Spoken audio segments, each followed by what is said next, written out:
expostas nos credos e confissões que o Senhor nos deu como manifestação do seu cuidado paternal para conosco.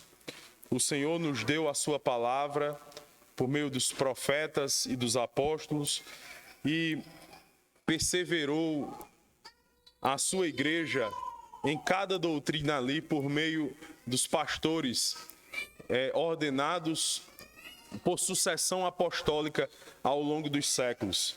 E esses pastores, eles produziram documentos como esse, que enchem o nosso coração de alegria, de conforto, de gozo, por conta da maravilhosa promessa de perseverança que o Senhor nos fez. Que o Senhor, Ele não só nos salvou, não só nos regenerou, nos deu fé, mas Ele também nos fará perseverar nesta fé até o seu santo dia, o dia em que o Senhor Jesus Cristo voltará para nos resgatar de uma vez por todas, de todas as corrupções da nossa carne.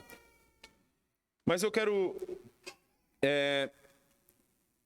fazer algumas considerações a respeito desse texto que nós acabamos de ler. Todos nós sabemos ou pelo menos a maioria tem conhecimento, das circunstâncias em que os cânones de Dort, eles foram escritos. Uma celeuma em torno das doutrinas centrais da salvação aconteceu na Holanda e homens heréticos, pastores surgiram no meio da igreja defendendo a heresia do arminianismo ou semi-pelagianismo, e esse concílio ele se reuniu para refutar as 5 heresias levantadas a respeito da salvação por aqueles homens. E uma dessas heresias foi refutada com essa perspectiva a respeito da perseverança dos santos. Que esta é uma obra feita por Deus, feita pelo seu Santo Espírito, operada nos crentes, naqueles que uma vez foram regenerados e o Senhor lhes concedeu fé, que faria com que eles fossem preservados nesta fé até a consumação de toda a obra de salvação, que é um processo. A obra de salvação é um processo que começa com a pregação da palavra externamente, mas internamente com a regeneração, onde o Senhor capacita-nos a crer. Os arminianos, eles acreditam que primeiro nós cremos e em seguida o Senhor nos regenera. Mas, como bem diz a palavra do Senhor, Ele nos tira primeiro o coração de pedra, nos implantando o coração de carne, para que nós estejamos habilitados assim a crer na sua palavra. É uma ação do Espírito Santo, não é algo que nós temos em nós mesmos, porque nosso coração cauterizou de tal forma que a Bíblia o qualifica como coração de pedra. Isso antes da regeneração. E a regeneração que acontece pelo ministério da palavra, do Espírito Santo, por meio da pregação da palavra, ele quebranta esse coração de pedra, transformando num coração de carne, para aí sim nós reconhecermos a voz do nosso Criador nos chamando para servi-lo. Esta é a primeira parte da salvação. Este é um ato pontual, único, que só se dá uma vez. Não existe uma segunda regeneração ou regenerações constantes. Mas a salvação, ela não acaba aí. E nem somente neste momento o Senhor, Ele é conosco.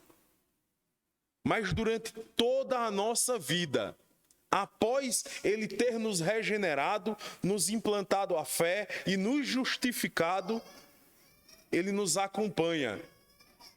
O Senhor Jesus Cristo disse que estaria conosco até a consumação dos tempos, por meio do seu Santo Espírito, que habita em nós. E é pelo ministério desse Santo Espírito que nos regenerou, que agora o Senhor nos conduz em santificação. Santificação.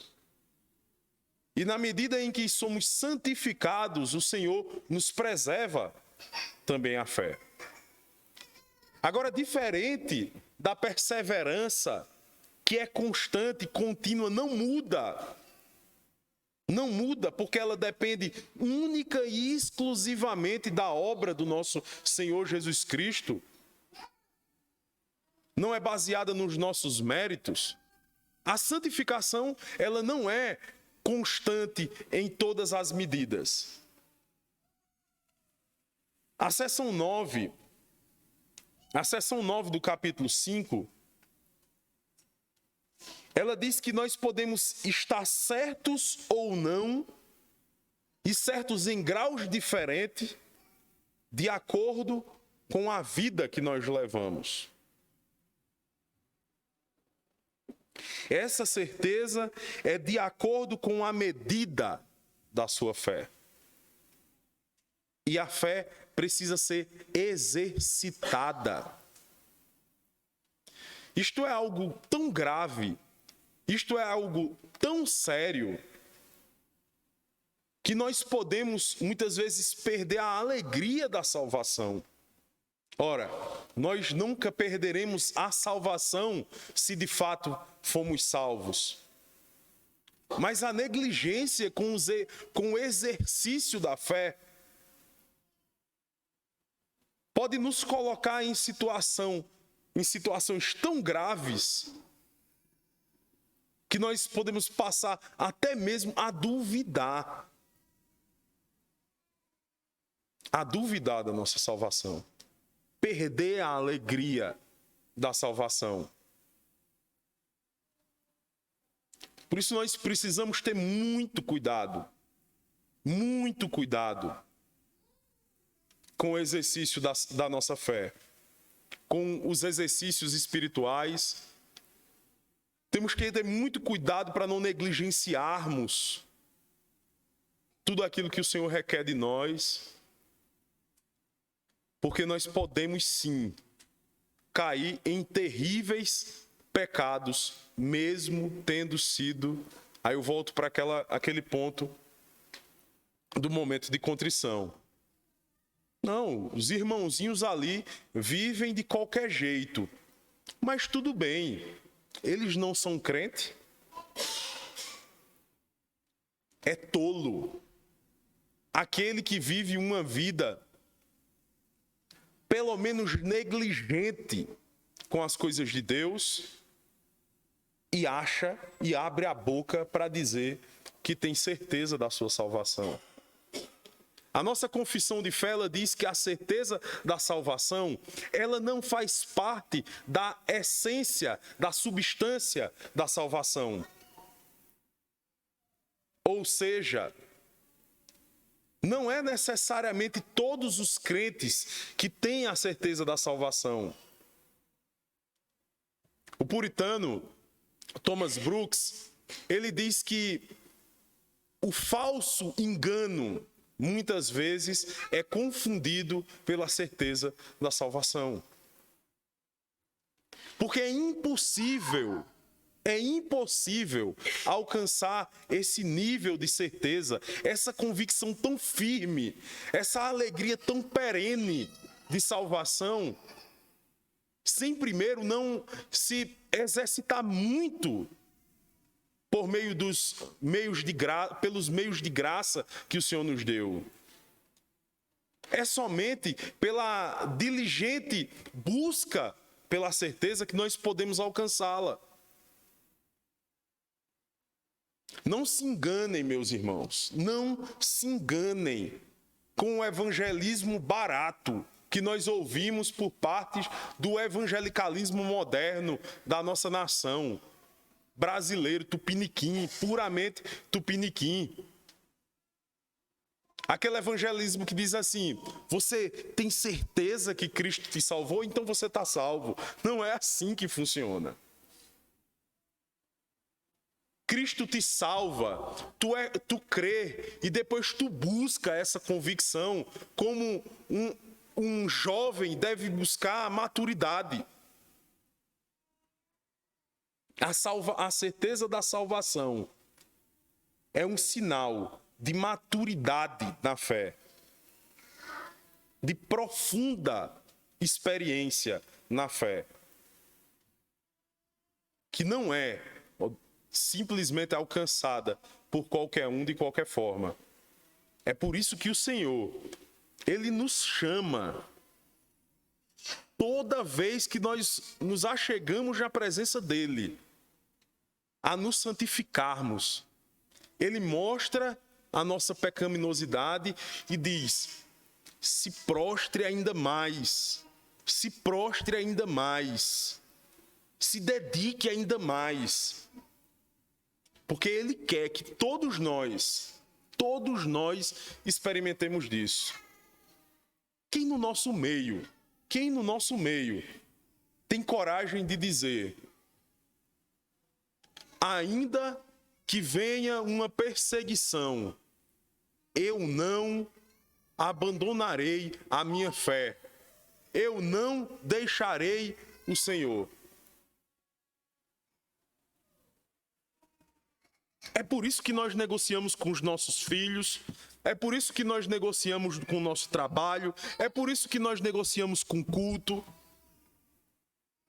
Porque nós não temos essa convicção.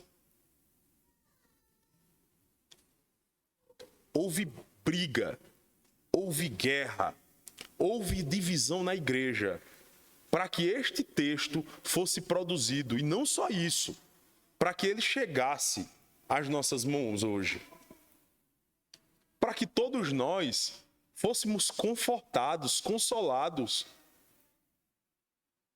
Para que nenhum temor desta vida, nem mesmo o risco de perseguição, nem mesmo todas as injúrias, nem mesmo guerras, fomes, o que quer que seja.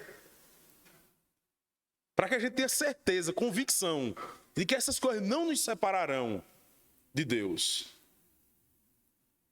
Porque a nossa liga com Deus é o sangue do nosso Senhor Jesus Cristo. Mas não sejamos tolos. Não existe só uma doutrina na Escritura. Existe um corpo magnífico, esplendoroso. E a verdadeira fé é a comunhão de todas elas. Todas essas doutrinas. Só a vida do cristianismo, se o corpo estiver muito bem ajustado e ligado por todas as suas juntas e medulas. Então, meus irmãos, vamos agradecer.